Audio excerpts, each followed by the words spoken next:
오늘 비로자나 국제선언 개원 11주년 기념 집 옮긴 지 첫 회양 법회에 초청을 받아서 이렇게 여러분 앞에 오게 되었습니다.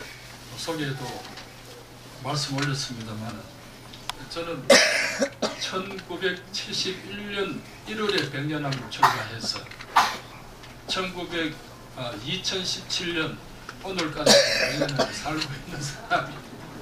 그러니까 한 군데서 46년을 살았습니다. 그렇게 기나긴 세월 동안에 스님 생전에 한 22년, 또 돌아가시고 23년, 이제 돌아가신 뒤가 더 이제 길게 모시면서 백년암에 또 계실 때는 계신 대로 만날 꾸준 듣고 뭐 그렇게 좀 뭉쳐리고 이렇게 저도 뭐 제대로 이제 힘도 뭐 펴보지도 못하고 그렇게 눈치만 어른 앞에 이렇게 말씀드려서 죄송합니다. 눈치만 보고 항상 그렇게 이제 살면서 제가 이제 누가 자꾸 이렇게 묻습니다. 스님은 언제 백년암 떠날고 석반도 안 가고 백년암에만 또 그 소태 누룽지 노릇 붙듯이 탁 붙어가지고 언제 갈 것이냐고. 그때 제가 못 간 것은 그 뭐 스님께 참선하라고 이제 참선하려고 백년암 출가를 했고 참선하다가 상기병이 와가지고 자복에만 앉으면 이제 머리가 터지는 듯이 아프고 온 얼굴이 이제 붉게 되는 그런 병이 있습니다. 그런 병이 올라가지고 그는 약도 없죠. 그렇게 해서 생활 속에서 이제 나아가야 되는데 스님이 보시다가 이래라 저래라 하시는데 그 잘 이제 상기병이 안 다스려지고 하니까 원주를 살아라 이래가지고 이제 백년하면서 원주를 이제 살게 됩니다. 그렇게 하다가 그러면 큰 스님 떠나시면 큰 스님 백년에 개양 와서 스님을 참 모시면서 살았으니까 스님이 열반에 드시면 그날이 이제 원택 스님이 해방되는 날 아니겠나. 이제 많은 오랜 또 세월 동안 인연을 지어놨으니까 스님 옆에 다른 사람이 가도 스님께서 불편합니다. 그래도 오히려 옆에 시공한 놈이 편하지 어제 온 행자가 못 불러가지고 편할 리가 없지 않습니까? 그러니까 저도 못 떠나고 스님도 못 떠나게 하고 하다가 이렇게 큰 스님 떠나시는 날이 내가 백년을 떠난 날이다.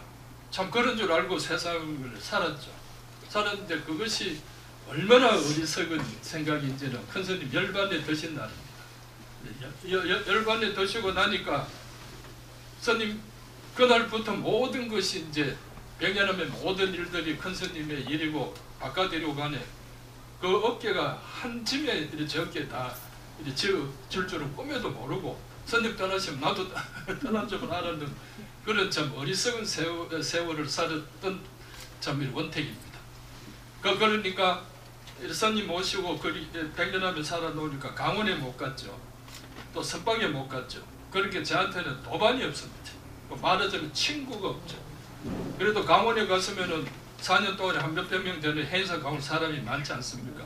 그게 또 제 울타리 돼가지고 누가 원택이한테 그건 나쁜 놈이다 하면은 니 모른다 하면서 또 편도 들어주고 이렇게 할 그런 도반도 없고 또 선방에 가서 정말 참 스킨십 하면서 그렇게 참 인간적으로 도를 닦아가는 그런 한철에 백년 행사는 한 4~50명 됐으니까 그 한 10년만 살았다 해도 500명이니까 5,000명 이런 500명의 식구들이 또 내 그 도반이 돼가지고 그럼 나쁘다 하면 아니다고 다 울타리를 쳐줄 텐데 그런 울타리가 지금 와서 보면은 그런 백년에 오래 산 큰 스님을 모신 그 공덕으로서 원택이는 또 존재한 건 또 아무도 조계종에서 나를 따를 사람이 없지만 한 백년함 한 발자국 1.5면 나오면 저는 도반이 아무도 없는 그런 좀 홀로 요새 뭐 혼밥이니 뭔 이런 말 한다 하듯이 홀로 이런 원택이가 돼 있는 그런 현실에서 그 외롭죠. 그러니까 해외여행 갈 때도 뭐 다른 이제 말사주제 스님들 개를 하면은 자주 갔을 텐데 스님들은 한 번도 가본 적이 없었어. 이번에도 고라파 갔다 오면서 그 이제 일반인들 그 모집하는데 끼가 갔다 온다고 혼이 나는 이런 삶을 살고 있는 외로운 사람이 되어 있더라 하는 말씀을 드리면서 아까 보니 우리 조지 스님께서 27년 전을 이야기하는데 죄송하지만 저는 기억이 없어. 얼마나 고개를 깊이 숙었는지. 이제 스님은 그렇게 저하고 인연을 이야기하시는데 저로서는 우리 또 조지 스님이 어떤 인연이 하면 제 사형으로서 원명 스님이라고 있었습니다. 이렇게 계셨는데 지금 그 스님이 이렇게 해놓은 절이 강화도에 이제 국제연등센터입니다. 거기를 이제 이룩하시면서 해외 포교를 아마 스님 살아 계셨으면 숭산 스님 이상으로 요새 최고의 국제 포교를 하는 큰 스님이 더 있었을 텐데 아쉽게도 스님께서 지금 원래 14주기 제설을 며칠 전에 모셨으니까 그 스님께서 이제 우리 좌우 스님을 당신이 연등선언하면서 좌우 스님을 같이 좌우 스님 거기 이제 떠났게 되고 그러다가 스님이 이제 열반에 14년에 이제 들게 되면서 그때 좌우 스님은 어디 계셨냐면은 앞으로 참 훌륭한 그 학자가 될 거라고 스리랑카 가서 이제 그 불교 공부를 한다고 스리랑카에 가 계셨는데 병연함에 뭐 원자들 일자들 아무도 그 아까 전에 말씀하신 자카르타 그 스님이 이렇게 해놓은 그 행사 포교원에 가서 지낼 주제가 없습니다. 그렇게 아마 이제 스님 원명 스님께서 그래도 이제 만만하니까 내 말 듣겠지 하고 이제 그래 내가 이렇게 떠나는데 내가 그 조지 안 해줄래 하니까 또 이제 참 여자 마음에 어린 마음에 어쩌겠습니까? 그래서 인도네시아 자카르타 와서 이제 고생을 하시면서 그때 한 몇 년 사셨습니까? 2년입니까? 그래 이제 2년 사시면서 그래서 그때 가서 이제 스님 그 조지할 때 찾아가 보고 아까 보니 우리 이제 그 총무원에 이제 아까 보니 사업 그 하는 우리 선북선이라고 했나? 선문선님도 이제 그때 그 계셨다 그럽니다. 그리고 아까 보내도 내가 모르겠습니까 해서 또 창피를 당했습니다. 그래서 스님이 그 자카르타에 와서 그래 애를 써주시고 그래 하면서 그 뒤에 또 한국에 이제 귀국을 해 오셔가지고 그 뒤에 여러 가지 포교를 해 오시면서 또 그때 우리 원명 스님하고 친했던 그 무진 비구니 스님 아실 분도 계시겠습니다.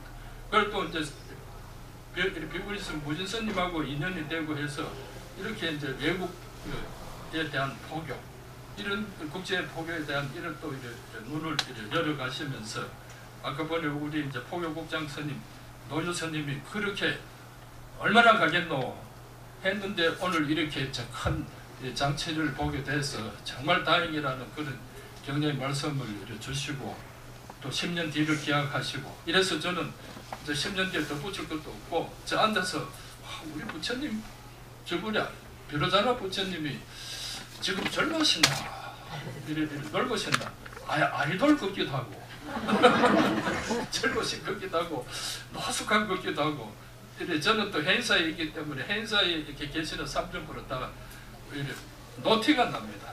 이제 노숙한 이렇게 노티가 나는데 우리 주부는 같은 비로자나이면서도 노티는 하나도 안 나시는데 뭔가 화사하시고 밝고 그러나 좀 그래도 이제 노숙해 보이시는 이런 좀 영화를 갖고 법안을 갖고 계셔서 정말 앞으로 우리 비로자나 국제선언의 비로자나의 참 큰 빛이 정말 더욱 빛나고 빛나서 우리 스님 아까 볼 국장 스님 이야기하시고 우리 지금 사역 보시는 또 국제포교사 5회 그 회장도 하셨던 어른께서 축원하듯이 10년이 뭡니까? 바로 내일 모레 됐으면 얼마나 좋겠습니까? 그건 없더라도 10년 행사를 5년 당겨가지고 그래서 우리 부처님을 아마 저 부처님 어디 가시면 안 될 것 같아.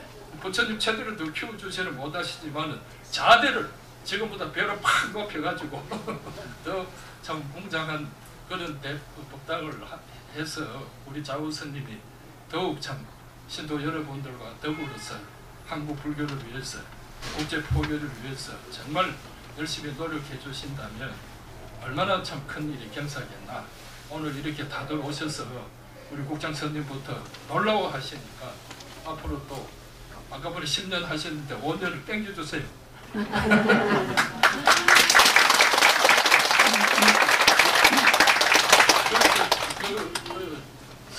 그런 그 간절한 그런 부탁으로 우리 자우선님께서 인도네시아 자카르타 와서 고생하시고 교도에 또 귀국을 하시고 해서 그래서 자우선님 무슨 해서 이렇게 좀 와주십시오 그러면 제가 쪽을 못 펴니다. 쪽을 못 펴는 이유는 선님이 가만히 그 우리 오명선 오래 계시고 그 가만히 두셨으면 스리랑카 가서 영어로서 참 석박사 다 타고 오셔서 지금 어느 참 동대는 어디에서 교수로서 쨍쨍하게 그렇게 목소리를 울리고 계시는 그런 모습을 그려보면 정말 참 원명선님이나 저나 우리 자우선님한테 미안한 그런 마음을 늘 잊을 수 없는데 그래도 국장선님과 그래서 지금 국장선님 말씀하듯이 이제 사회 포교에 이렇게 헌신하고 이렇게 나날이 발전하는 그런 훌륭한 참 비구니 국제 포교사가 되어 계신다는 것이 정말 그래도 제가 차차 이제 좀 덜 미안해지는 교수보다야 지금 이런 시세가 훨씬 낫지 이런 기대를 해보고 있습니다. 그래서 저도 이제 큰 스님 밑에 와서 지금 그러니까 46년이 되니까 성납이 그래 되는데 그러니까 어떤 현상이 일어났느냐 하면은 행사에 이제 제가 돌을 때가 29인가 그렇게 출가를 했는데 그래 이제 큰 스님께서 지금부터 원래 24주기를 곧 하게 될 테니까 스님 이제 열반에 드신 지 24년이 되고 이러니까 행사 주변에 어른 스님들이 한 분, 두 분 하시더만 법전 스님도 89인가 돌아가시고 또 그걸 뻘에 되시는 분들이 90에 돌아가시고 그래서 80 후반 어른들이 다 이제 행사에 돌아가시고 안 계십니다. 안 계시니까 이제 70대가 이제 노선님들 돼가지고 이제 가는데 저도 이제 10등을 하게 됐습니다. 그렇게 나는 어제 언제가 40몇백이 한데 웃자다 보니까 이제 말하자면은 늦게 출가를 하니까 우리 시대에는 지금은 뭐 48, 9에 출가를 하게 되지만 제가 출가하던 46년 전에는 그럼 10대에 출가한 그 동진 출가한 스님들도 많았고 보통 이제 10대 20살 전후에서 출가를 했지 저같이 뭐 28, 9대가 출가하면 완전히는 고문관입니다. 군대 고문관이라듯이 그거는 너무 늙은 지금은 21이 되면 생생한 행자겠지만 제가 들어갈 때는 아주 이제 늙은이 취급을 받아가지고 그렇게 해서 큰절에 그 행자복 입고 행자로 가면은 14살 먹은 그 사미 스님들이 쫓아와가지고 정면에 차고 갑니다. 이유 없이 그러니까 강원 스님들이 시켜 저 백년암에 있는 행자가 왔으니까 본때 좀 보이라. 괜히 이제 큰 스님 모시고 있으니까 자기들한테 뭐 셈이 났든지 어떤지 그걸 한 번씩 법문하러 가면은 참 싫지요. 가면 그 꼬마 또 그러고 뭐 이래 10살, 11살, 12살 앞에 일부러 옵니다. 걸어옵니다. 오면 어쩌든 그 사미스님들한테 서른이 돼 내가 이제 절을 해야 안 됩니까? 그런데 처음에 절 잘 안 됩니다. 그러니까 있으니까 절을 미처 못하고 그리고 있으면 이제 15살 먹은 또 다른 이제 그 조금 큰 스님하고 사미한테 절 안 하느냐고 또 조인트를 까고 가고 저도 선생님 모시면서 늦게 출가해가지고 꽤나 그 참 서름 아닌 일에 서름을 당했다 이렇게 당하고 살았는데 이제는 내가 보면 여기 우리 자우 스님이 큰 스님이라고 써놓으니까 이렇게 저도 모르게 이제 하늘에 들어갔는데 나만 먹은 큰 스님이지 더 높은 큰 스님이 아니라서 여기 좀 이래 유감스러운 일이 대국이라 생각하는데 우리 저 법정 스님께서 돌아가신 그 열반에 드신 법정 스님께서 당신한테는 큰 스님 큰 자를 못 붙이게 하셨습니다. 그냥 법정 스님 하면 되지 무엇이 내가 크다고 이제 법정 큰 스님 소리는 절대 이제 당신한테 그 주변 사람이 큰 스님 하면 아주 싫어하셨습니다. 근데 나중에 보니까 당신 상자들이 어떻게 부르냐면은 법정 어른 스님이라고 부릅니다. 그 어른 스님하고 큰 자고 멋있더래.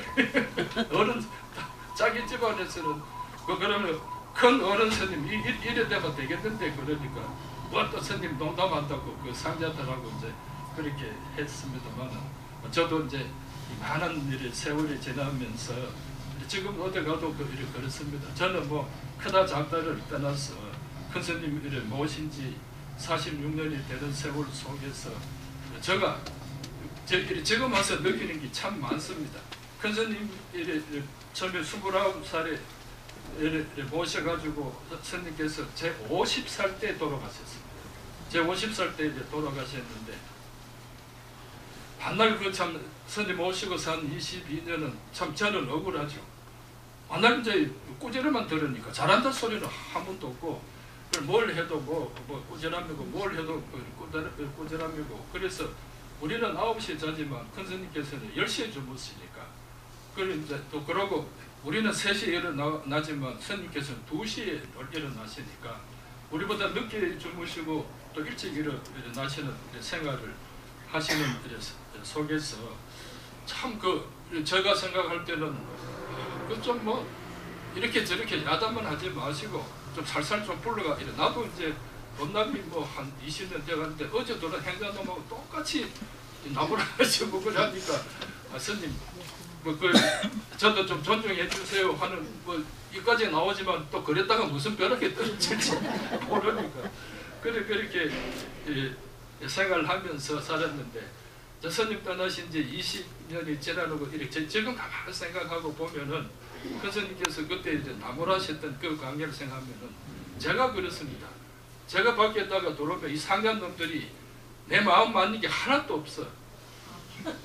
전부 다 뭐 저거 멋대로 다 해놔버리고 뭐 좀 손가락을 이거 좀 장미 좀 이거 해당하고 보면 이거 좀 잘라라 그러면 엉뚱한 거 잘라놓고 이렇게 뒤죽박죽 되던 이런 스님 계실 때 우리가 실수했던 걸 이놈들이 그대로 하고 있으니까 이제서 이해되는 게 그때 참 스님께서 참 도인께서 보통 분이 아니지 않습니까? 다 이제 참 도인께서 세상사로 꿰뚫어 보고 있는데 이런 멍충이들이서가 저것만들 컴컴한 짓을 다 하고 있으니까 그 밝은 눈으로 보시면 더 저보다도 얼마나 더 속이 이제 참 답답하고 그렇게 계셨나 하는 그런 생각을 요새는 많이 이제 들면서 그때 큰 스님 좀 마음을 이해하고 좀 더 이제 참 스님을 잘 모셔드려야 되는데 잘 모셔드리지 못했다 이런 생각이 들고 그 시봉 이야기도 나와 있습니다만은 이제 처음에 출가를 하니까 공양주를 하라 해요.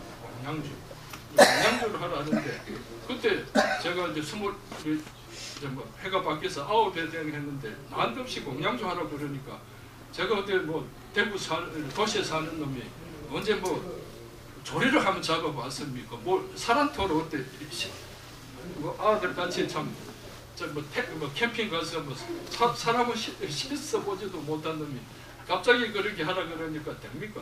우리 원조 스님은 막 이렇게 뺑뺑 돌더만은 어쩌니까 한 조루씩 살이 떠지는데 저는 하루를 연습해도 사람 한 톨이 그 좋아냐? 그래 이제 살면서 하니까 공양교라고 사는데 한 번씩 이제 큰 스님 따로 이제 공양을 하시니까 공양을 따로 떠들고 우리 식구들 한 5-6명이 늘 한 자리에 사는데 한 번씩 저 우리 사형들이 보면 우리 원명 스님도 뭐 돌 씹었겠지만 뚝 하는 돌 쏘는 소리가 안 납니까? 그러고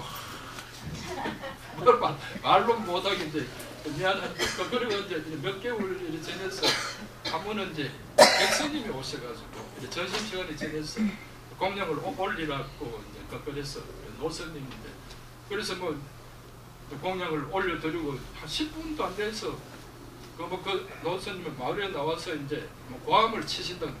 이절 공양주 누구 빨리 공양주 찾으라고 고함을 치신다고 그래서 그래서 제가 공양 준비도 하고 이제 고개를 숙이니까 스님이 뭐 주먹을 쥐고 있다가 제 발 앞에 던지는데 그것은 이제 탁 튀는데 그 사라리 튀어가지고 제 볼때기로 갈 때 그 스님이 얼마나 세게 쳤는지 이놈아 내 이빨 몰아내라.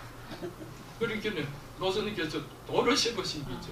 그 얼마나 큰 돌을 집었으면 이러면 내 이빨을 물어내라고 막 하는 그 살이 좀 오래 테니까 안 그래도 병년에 돌아서 뭐 이런 큰 스님한테 꾸지름 듣고 뭐 또 사형한테 꾸지름 듣고 지금 서림이 꽉 차가지고 내가 저리 있어야 막 대나 만악하고 지금 막 속이 끓고 있는데 그런 일을 당하니까 그만 이제 막 좀 눈물이 퍽 쏟아지면서 에이 내가 가면 되지 뭐 이런 생각이 슬픈 일이 들면서 뭐 뒤에 이제 어째 됐는지 그런 이제 하루가 지냈습니다. 하루가 지내고 저녁에 이제 예불 마치고 나니까 큰 스님이 찾으신다 해서 이제 가니까 누나 오늘 무슨 일이 있었다고 그걸 다 알고 이제 뭐 보고받고 그러시니까 그래서 뭐 이렇게 저렇게 밥에 살이 돌이 들어갔는지 노선님께서 나와서 내 이빨 몰아내라고 그래 고함을 치고 해서 얼마나 좀 죄송하고 또 민망하고 내가 행사에서 좀 병연하면서 이렇게 대중 손님들 편하게 못해가지고 오줌 살 필요가 있나? 뭐 보따리 사고 뭐 이래 집에 가야지 뭐 이 생각까지는 했습니다. 그래 잘했다 임마. 그러면 니는 내 이빨을 웃잘래. 그때까지 스님이 그 말씀하기 전까지 스님께서 제가 공장을 좋아하면서 스님께서도 돌을 씹었다고 저는 상상을 못하고 살았습니다. 왜냐하면 그 솥에 제일 위에 그 돌 없는 거기서 이제 다 살 밥을 퍼드린다고 다 이거 살살 해서 이렇게 돌리는데도 이놈아 니는 내 이빨을 웃잘래. 이를 모르시니까 막 그 순간적으로 참 이렇게 죄송한 마음을 하고 그래서 뭐 도망간다 뭐 이런 거를 싹 사라지고 스님 앞으로 참 정말 열심히 해서 좀 돌 없는 공장을 짓기로 하고 그걸 간다 온다 그런 말은 다 이렇게 지우겠습니다. 그러면 그 그래서 이제 앞으로 내 이빨 물어준단 말이네. 그래가지고 이제 세월이 이렇게 지냈는데 시공 이야기 썼다면도 그거까지만 생각하고 내 억울했던 그거인데 여기 얼마 전에 작년인가 누가 옆에서 툭 한마디 던지는데 그러면 큰 스님은 스님 이빨 물어 냈으면 다음 행자는 그 뒤에 이제 제가 이제 원주 되기 전에는 이제 스님 시찬이 돼가지고 공양요 다음에 시찬이 돼가 스님 공양상을 이제 새끼상을 들었다가 그 나오는 그런 이제 업을 맡았는데 어느 날 보니까 이 공양주도 또 살이들이 있었던지 스님 상우에 돌이 떨어졌잖아요. 내만 안 그랬구나 하는 이런 그때 생각을 했는데 지금 와서 생각해 보니까 바깥에서는 그러면 스님께서는 그 병연하면서 일체 우리만 중은 혼자 사는 것이 중이다. 혼자 사는 것이 중이기 때문에 혼자서 빨래하고 밥질 줄 알고 반찬 만들 줄 알고 혼자 생활을 다 할 수 있는 그 습관을 익히는 것이 그 행자 시절이다. 뭐 이런 이제 주의를 가지고 있어서 그러니까 중은 혼자 살기 때문에 혼자 살아갈 수 있는 밥하고 반찬하고 옷 입고 이런 모든 것을 스스로 할 줄 아는 그런 것을 이제 키운다 해가지고 병연은 일체 보살이 없었습니다.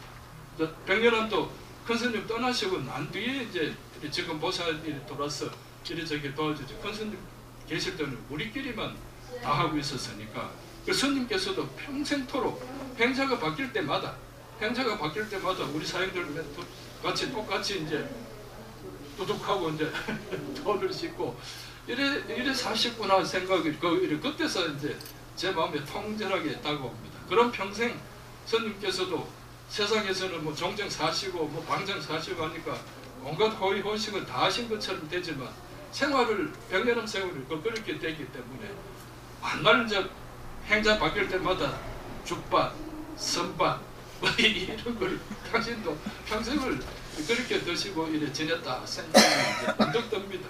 그러니까 참 우리가 살아 있으면서 우리가 이제 스님한테 우리는 나무란도 없고만 뭐 실제 긋고 이제 그렇게 참 깨부리던 그 시간에 스님의 이런 참 깊은 뜻을 좀 이해하고 더 이제 깊이 참 우리가 참 자세하게 스님을 모셨어야 됐던 거 아니냐 하는 이런 이제 아쉬운 생각을 이제 많이 들면서 우리 상자놈들 보면 쫓아가서 엉덩이 차고 싶다가도 요새 저도 많이 참고 살고 있습니다. 그런 것이 우리 절집 생활이듯이 아까 분에 우리 이제 주지 스님이 상자 내시라고 자랑을 대기하시네. 대기하시죠. 이 상자들한테 얼마나 잘하시는지 한번 물어볼 겁니다. 얼마나 잘하시는 게 아니라 상자한테 지금 얼마나 꼬박하고 있을 거 아닙니까? 내가 노선님 성경 봤는데 어른 스님 중 이거는 어른 스님하고 어른 스님까지 덜먹거리는지 안 덜먹거리는지 모르지만 상자들은 아마 속이 많이 불편한데 스트레스가 많을 것이니까 조지스님은 조지스님에서 이것들아 못한다 하지 마시고 제 말씀을 듣고 좀 잘 살펴주십시오. 그래서 우리 비로자나 우리 참 개원 11준 했지만 또 15준에는 더 참 많은 분들이 더 발전된 우리 비로자나 국제서면에 또 다른 발전된 모습을 한번 보고 싶습니다. 감사합니다.